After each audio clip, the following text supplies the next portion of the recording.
नमस्कार साथियों, स्वागत है आपका अपने यूट्यूब चैनल विद्या संचार क्लासेस पे। आज हम अपने इस वीडियो में पाकिस्तान में कैसे साइलेंट तरीके से तख्तापलट किया जा रहा है, उस चीज़ को देखेंगे। सेना प्रमुख आसिम मुनीर जो है, उसको कितनी शक्ति दे दी गई है वहाँ पाकिस्तान में, खुली छूट दे दी गई है। वो- ये सब आज इस वीडियो में हम लोग समझेंगे। पाकिस्तान में एक संविधान संशोधन किया गया है, 27वां संविधान संशोधन। इस संविधान संशोधन के माध्यम से सेना प्रमुख आसिम मुनीर को असीमित ताकत दे दी गई है। असीमित ताकत दे दी गई है। देखते हैं क्या है संविधान संशोधन ये। पाकिस्तानी संसद ने हाल ही में 27वां संविधान संशोधन देश के नाजुक लोकतंत्र पर सेना के प्रभुत्व को और ज्यादा मजबूत करेगा। संविधान में नवीनतम संशोधन फील्ड मार्शल और सेना अध्यक्ष सैयद आसिम मुनीर को अभूतपूर्व शक्ति और कानूनी छूट प्रदान करेगा। इसको कानूनी छूट भी प्रदान कर दी गई है। हकीकत तो यह है कि इस संविधान संशोधन के पारित होने के बाद स्पष्ट हो गया है कि सेना ने एक बार फिर राष्ट्र और नागरिक नेतृत्व को मात दे दी है। सरकार को ही नहीं, इस संशोधन ने न्यायपालिका सहित प्रमुख लोकतांत्रिक संस्थाओं को कमजोर कर दिया है। न्यायपालिका को भी इस संविधान संशोधन ने कहीं न कहीं कमजोर कर दिया है। ये संशोधन 1973 के संविधान को पलटने और सत्ता के संतुलन को सेना के पक्ष में मोड़ने की एक और कोशिश है। इससे नागरिक नेतृत्व की भूमिका और कमजोर होगी, जबकि पहले से ही मजबूत सेना के पास असीमित शक्तियां आ जाएंगी। सेना पाकिस्तान की वैसे भी इनडायरेक्टली रूप से शासन जो करती है, वो सेना ही पाकिस्तान में शासन करती है। लेकिन इस संविधान संशोधन के माध्यम से सेना जो उसके पास ताकत थी, उसकी ताकत को दुगनी कर दी गई है। इस संशोधन ने सत्ता परिवर्तन की सूरत में भी मुनीर की शक्तियों में कोई कमी नहीं आएगी। ये जो संविधान संशोधन किया गया है, अगर सत्ता बदल जाती है, दूसरा कोई प्रधानमंत्री आ जाता है, तब भी उसकी शक्ति में कोई परिवर्तन नहीं आएगा। आसिम मुनीर को अब कोई कानून छू नहीं सकता। उन्हें आधिकारिक तौर पर दूसरी सभी सैन्य शाखाओं यानी पाकिस्तानी नेवी, एयरफोर्स के प्रमुखों से ऊपर कर दिया है। नेवी और एयरफोर्स दोनों जो सैन्य कमान जिनके पास होता है, उनसे भी ऊपर आसिम मुनीर को बना दिया गया है। बिना तख्तापलट किए सत्ता पर कैसे कब्जा कर लिया आसिफ मुनीर ने, देखते हैं। पाकिस्तान के संविधान के दो अनुच्छेद 243 को फिर से लिखकर एक नया सर्वोच्च सैन्य पद सृजित किया गया। ये पद चीफ ऑफ डिफेंस फोर्सेस का का खास बात यह है कि मौजूदा सेना अध्यक्ष यानी आसिफ मुनीर खुद ही इस पद पर आसीन हो जाएंगे। संविधान संशोधन के मुताबिक इस नए पद की स्थापना के बाद chairman joint chief of staff committee के अध्यक्ष का पद खत्म माना जाएगा। इस पद का उद्देश्य तीनों सेनाओं के बीच समन्वय स्थापित करना करना था। 27 नवंबर 2025 को जब मौजूदा वर्तमान CJCSC रिटायर होंगे, तब फील्ड मार्शल मुनीर सेना प्रमुख के रूप में CDF की भूमिका भी संभालेंगे और औपचारिक रूप से सभी सेवा शाखाओं को अपने अधीन कर लेंगे। इसका अर्थ ये होगा कि सेना अब पूरे सैन्य ढांचे पर उस तरह से हावी हो जाएगी जैसे पाकिस्तान के इतिहास में पहले भी कभी नहीं देखा होगा। पाकिस्तान का इतिहास रहा है कि यहाँ पर आए दिन तख्तापलट हुआ है। सबसे पहले पाकिस्तान में तख्तापलट की शुरुआत हुई थी 1958 में हुआ था। जब जब 1958 में सेना प्रमुख अयूब ने राष्ट्रपति अली मिर्जा को सत्ता से बाहर कर दिया था। कई दशकों तक पाकिस्तान में कई दशकों तक सेना का शासन रहा है। सबसे पहले 1958 से 71 तक, उसके बाद 1971 से 1988 तक सेना का शासन। उसके बाद फिर जब भारत के साथ कारगिल युद्ध हुआ 1999 में, उस समय परवेज मुशर्रफ जो सेना प्रमुख थे, उन्होंने भी तख्तापलट किया था और सेना का शासन कहाँ 1999 2008 तक था। अभी वर्तमान में उनके पूर्व प्रधानमंत्री इमरान खान भी जेल में है। वो भी किसकी देन है? सेना की है। क्योंकि हमारे देश में जितनी भी आतंकवादी घटनाएं होती हैं, वो भी आसिम मुनीर जो सेना प्रमुख है या वहाँ की जो सैन्य जिसके पास सैन्य ताकत है, यही सब आतंकवादी घटनाएं भारत में भी कराते हैं। इनकी मिली भगत के कारण ही भारत में आतंकवादी घटनाएं होती हैं, क्योंकि ये डायरेक्टली तो भारत से जीत सकते नहीं है, इसीलिए आतंकवादियों का सहारा लेते हैं। आगे देखते हैं, अगर ये संविधान संशोधन सिर्फ सैन्य कमान श्रृंखला में बदलाव तक ही सीमित रहता, तब भी गनीमत रहती, लेकिन ये देश के परमाणु हथियारों पर नागरिक नेतृत्व की निगरानी को भी कमजोर करेगा। पाकिस्तान के परमाणु बलों की निगरानी के लिए राष्ट्रीय सामरिक कमान के कमांडर का एक नया पद सृजित किया जाएगा। पाकिस्तान के प्रधानमंत्री सेना प्रमुख की सलाह से सेना के जनरलों में से किसी एक को CNSS की नियुक्ति करेंगे। सैद्धांतिक तौर पर भले ही ये लोग लगे कि इसमें प्रधानमंत्री की भूमिका रहेगी, लेकिन अगर व्यवहारिक अर्थ में बात करें तो आसिफ मुनीर और भावी सेना प्रमुख ही पाकिस्तान के परमाणु बलों के प्रभारी अधिकारी का चयन स्वयं करेंगे, क्योंकि पाकिस्तान में केवल कहने के लिए प्रधानमंत्री होता है, चलती कुछ नहीं है उसकी। जो सेना प्रमुख कहता है बस उतना ही होता है।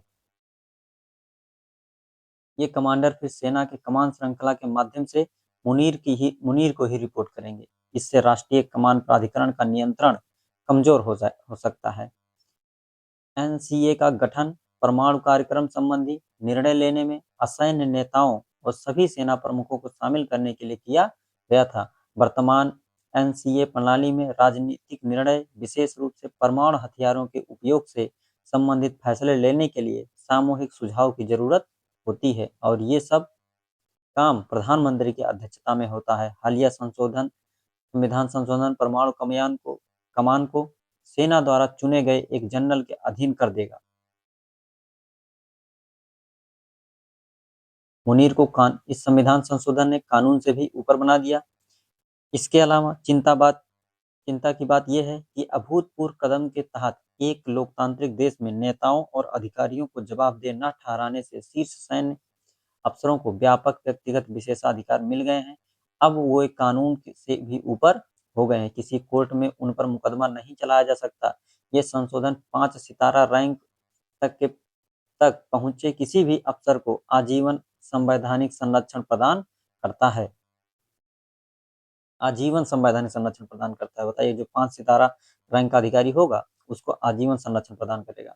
5 सितारा रैंक में फील्ड मार्शल थल सेना, मार्शल ऑफ द एयरफोर्स वायुसेना और एडमिरल ऑफ द फ्लीट नौसेना जैसे पद आते हैं। पाकिस्तान में इन रैंकों का इस्तेमाल कम ही होता रहा है, लेकिन मई 2025 में भारत के साथ सैन्य संघर्ष के बाद आसिम मुनीर का जल्दबाजी में फील्ड मार्शल के पद पर प्रमोशन मिल गया। इसलिए इसे फील्ड मार्शल के पद पर प्रमोशन मिल गया कि पाकिस्तान ने अपने जनता को झूठ बोलकर ये एहसास दिलाया कि वो भारत से दिल गया, बल्कि ऐसा कुछ नहीं हुआ। ऑपरेशन सिंदूर में भारत ने पाकिस्तान को अच्छे से सबक सिखाया, लेकिन पाकिस्तान की तो आदत है हमेशा झूठ बोलने की। अनुच्छेद 243 में किए गए नवीनतम संशोधन संविधान में मुनीर की पदोन्नति का सुनिश्चित करने और उसका दर्जा आजीवन सुनिश्चित करने के लिए उठाया गया कदम है। नए संशोधन के प्रावधानों के तहत एक 5 सितारा रैंक का अधिकारी जीवन भर पद विशेषाधिकारी और वर्दी धारण करेगा। जीवन भर उस पर सिर्फ महाभियोग के तहत ही कार्रवाई की जा सकती है। आसान शब्दों में कहें तो कानूनी तौर पर आसिफ मुनीर दोषमुक्त और कोर्ट की पहुंच से दूर रहेंगे। इसकी वजह यह है कि कोई भी अदालत या भविष्य की नागरिक सरकार संसद में 2/3 बहुमत के बिना 5 सितारा रैंक के अफसर किसी भी अपराध का आरोप नहीं लगा सकती या उसे पद से नहीं हटा सकती। इस तरह नौसेना और वायुसेना प्रमुखों को भी फील्ड मार्शल मुनीर की तरह मई 2025 में चलाए गए ऑपरेशन बनियान अल मारसूस में उनकी भूमिका के लिए एक स्टैंड ऑपरेटिंग प्रोसीजर दी गई है। इस संविधान संशोधन में चिंता की बात तो यह है कि पाकिस्तान की जो न्यायपालिका है उसको भी इस संविधान संशोधन ने कमजोर कर दिया है। क्या हुआ है इसमें? पाकिस्तान में न्यायपालिका की स्वतंत्र और कमजोर होगी। शहबाज शरीफ के कार्यकाल की शुरुआत से ही अदालतों की स्वायत्तता को कमजोर करने की कोशिश की गई और ये सिलसिला अब तक जारी है। ये संविधान संशोधन मामले को निपटाने के लिए एक नए संघीय संवैधानिक न्यायालय FCC की स्थापना करता है, जिससे संविधान की सबसे बड़ी कानूनी संस्था के रूप में सर्वोच्च न्यायालय की भूमिका को कमजोर कर देगा। पाकिस्तानी सुप्रीम कोर्ट के मुख्य न्यायाधीश का दर्जा नए संवैधानिक अदालत के चीफ जस्टिस से जूनियर का होगा। संघीय संवैधानिक अदालत के मुख्य न्यायाधीश 68 साल की उम्र तक अपने पद पर रह सकेंगे, जबकि पाकिस्तानी सुप्रीम कोर्ट के जस्टिस की रिटायरमेंट की उम्र 65 साल है। न्यायपालिका की आज़ादी को धीरे धीरे कम कर देना आसिफ मुनीर और इस्लामाबाद में शहबाज शरीफ के नेतृत्व वाली गठबंधन सरकार की एक उल्लेखनीय उपलब्धि रही। हालांकि ये हो सकता है कि भविष्य में इस उपलब्धि को लोकतंत्र के लिए एक बड़ी नाकामी माना जाएगा। 2008 में जनरल मुशर्रफ को सत्ता से हटाने के लिए अदालत ने बड़ी भूमिका निभाई थी, लेकिन प्रस्तावित बदलावों के बाद पाकिस्तान की न्यायपालिका पूरी तरह से राजनीतिक हो जाएगी और कार्यपालिका के नियंत्रण में आ जाएगी। परोक्ष रूप से न्यायपालिका अब सैन्य प्रतिष्ठान के नियंत्रण में होगी। पाकिस्तान का सर्वोच्च न्यायालय अब अपने पहले के शक्तिशाली रूप को कमजोर छाया मात्र रह गया है।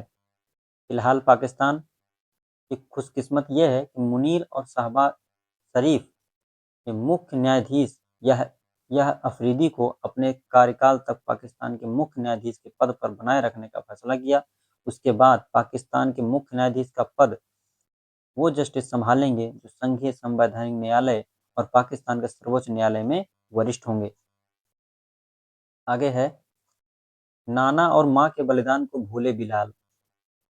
बिलाल जो है इन्होंने भी इस संविधान संशोधन में महत्वपूर्ण भूमिका निभाई, क्योंकि इनकी पार्टी ने भी इस संविधान संशोधन को मंजूरी दी है। इनके नाना और जो इनकी माँ थी, जिन्होंने सेना के शक्तिशाली न बनाने के कारण अपनी जान तक गंवा दी सेना के कारण, उन्होंने उसी सेना को आज बिलावल भूल गए हैं, अपने माँ के बलिदान को भूल गए हैं जो सेना का सपोर्ट कर रहे हैं।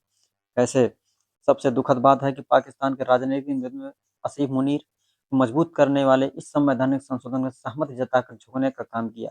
ये इस बात का स्पष्ट संकेत है कि पिछले 3 साल में पाकिस्तान की लोकतांत्रिक संस्थाएं कितनी कमजोर और शक्तिहीन हो गई हैं। शहबाज सरकार ने प्रमुख राजनीतिक दलों की लगभग चुप्पी के माहौल में सीनेट में ये संशोधन पेश किया। सीनेट में सांकेतिक विरोध और थोड़े बहुत हंगामे और नाराजगी के बीच ये संशोधन 2/3 बहुमत से पारित भी हो गया। मुस्लिम लीग, पीएमएल और पाकिस्तानी पीपुल्स पार्टी सत्तारूढ़ गठबंधन के हिस्से के रूप में इस संशोधन के सूत्रधार थे। हैरानी की बात यह है कि पाकिस्तानी पीपुल्स पार्टी ऐतिहासिक रूप से अलग अलग समयों पर सैन्य प्रमुख के आलोचक रही। जुल्फिकार अली भुट्टो और उनकी बेटी बेनजीर भुट्टो ने इन विरोध की कीमत अपनी जान देकर, जब जब इन्होंने सेना का विरोध किया तो इन दोनों की अपनी इनकी जान चली गई। किसके द्वारा गई? सेना ने ही आतंकवादियों का सहारा लेकर इनको मरवा दिया। पाकिस्तानी पीपुल्स आज तक तकनीकी दलीलों और राष्ट्रवादी बयानबाजी के जरिए सेना को मजबूत करने वाले इस संविधान संशोधन को सही ठहरा रही है। ऐसा लगता है कि पीपी के नेता बिलावल भुट्टो इस संशोधन की वजह से पाकिस्तान को होने वाले दीर्घकालिक नुकसान पर विचार करने के बजाय मुनीर की कृपादृष्टि बनाए रखने पर ज्यादा ध्यान दे रहे हैं। पाकिस्तान की हाइब्रिड व्यवस्था इस हद तक बिगड़ चुकी है कि नागरिक सरकार के दखल का पता भी नहीं चलता। आसिफ मुनीर को देश में सत्ता मिली और विदेश में सम्मान। इनडायरेक्टली रूप से अगर पाकिस्तान में सत्ता पर जो कब्जा किया हुआ है वो आसिफ मुनीर हुई है, और अब तो इस संविधान संशोधन के द्वारा पूरे पाकिस्तान पर आसिफ मुनीर शासन करेगा। जब चाहेगा तब ये साइलेंटली, मतलब कहने के लिए तो प्रधानमंत्री पाकिस्तान में है, लेकिन सेना को इतना मजबूत कर दिया जा रहा है पाकिस्तान में कि इनडायरेक्टली रूप से शासन कौन चलाएगा?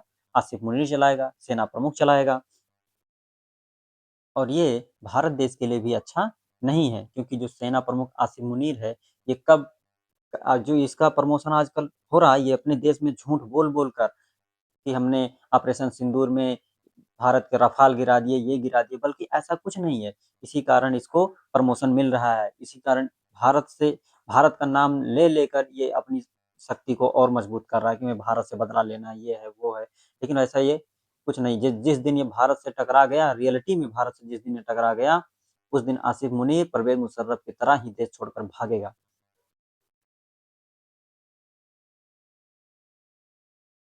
इमरान खान की इमरान खान की जो पार्टी पीपीआई के नेतृत्व वाले राजनीतिक विपक्ष को बेअसर करने में सेना की महत्वपूर्ण भूमिका निभाई। सरकार ने भी बदले में मुनीर को तोहफा दिया। न्यायिक स्वतंत्रता पर अंकुश लगा दिया गया। विधायिका को भी इस तरह से सेना के अधीन कर दिया गया। मुनीर को अपने कार्यकाल और विरासत की गारंटी दे दी गई। ये सैन्य प्रतिष्ठान द्वारा किया गया एक ऐसा तख्तापलट है जो इस्लामाबाद की सड़कों पर बिना टैंक तैनात किए ब्रिगेड को सक्रिय किए बिना ही हासिल कर ली गई। मतलब बिना टैंक, बिना सेना लगाए ही कानूनी रूप से तख्तापलट कर दिया गया है। पिछले पिछले 3 साल में पाकिस्तान में लोकतंत्र पतन अभूतपूर्व स्तर पर पहुंच गया है। पश्चिम में जो देश हैं वो पाकिस्तान के मामले में हल्की-फुल्की कूटनीतिक फुसफुसाहट तक ही सीमित रह गए। आमतौर पर ये पश्चिमी देश लोकतांत्रिक मानदंडों के समर्थन में मुखर रहते हैं। हैरानी की बात यह है कि पाकिस्तान में लोकतंत्र को कमजोर करने वाली सेना की स्वीकृति पश्चिमी देशों की राजधानियों में बढ़ रही है, खासकर वाशिंगटन से। पाकिस्तानी सेना और आसिफ मुनीर को समर्थन मिल रहा है। अमेरिका हमेशा पाकिस्तान का समर्थन क्यों करता है, ये भी सोचने वाली बात है। इसलिए करता है क्योंकि वो जानता है अपनी सेना मैं कहाँ रख सकता हूँ, पाकिस्तान में रख सकता हूँ। अगर पाकिस्तान में मैं अपनी सेना रख सकता हूँ तो उससे किस किस देश को देख सकता हूँ, अफगानिस्तान पे नज़र रख सकता हूँ, ईरान पे नज़र रख सकता हूँ, इराक पे नज़र रख सकता हूँ। बाकी मतलब वो एशिया में अपनी पहुंच को मजबूत कर लेगा। वो जानता है कि भारत अपनी धरती का इस्तेमाल अमेरिकी सेना के लिए कभी नहीं करने देगा। इसीलिए पाकिस्तान को यह हमेशा समर्थन करता रहता है। ऐसा नहीं है कि पाकिस्तान से इसको बहुत लगाव है। बस अमेरिका को दिक्कत इस बात का है कि भारत या चीन कहीं उससे आगे ना निकल जाएँ, इसीलिए बार-बार पाकिस्तान को बढ़ावा देता है और उसी के भड़काने की वजह से भी हो सकता है कि पाकिस्तान आतंकवादी घटनाएँ भारत में करता हो।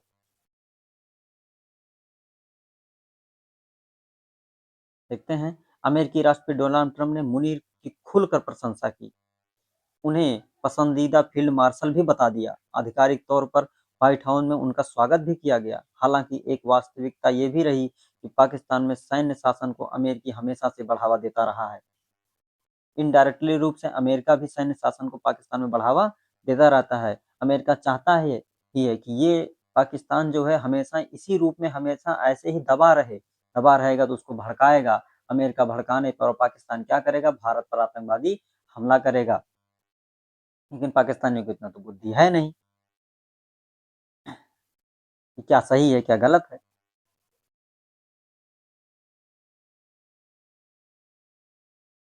क्या है वजह अमेरिका की पाकिस्तान को समर्थन? इसकी एक बड़ी वजह यह है कि सैन्य शासक में डील करने में अमेरिका को आसानी होती है। सैन्य शासकों से अमेरिका अपने मन मुताबिक नीतियां बनवा लेता है। अमेरिका की इस स्वीकृति में मुनीर की आत्मविश्वास को और भी मजबूत किया। माना जा रहा है कि अमेरिका द्वारा पीठ थपथपाने के बाद मुनीर साहसिक घरेलू कदम उठाएंगे। आस पड़ोस में विशेषकर भारत और अफगानिस्तान के प्रति ज्यादा आक्रामक रुख अपनाएंगे। आशा करता हूँ कि आप लोगों को ये वीडियो पसंद आई होगी। चैनल पे नए हैं तो लाइक कर दीजिए और सब्सक्राइब कर दीजिए। धन्यवाद।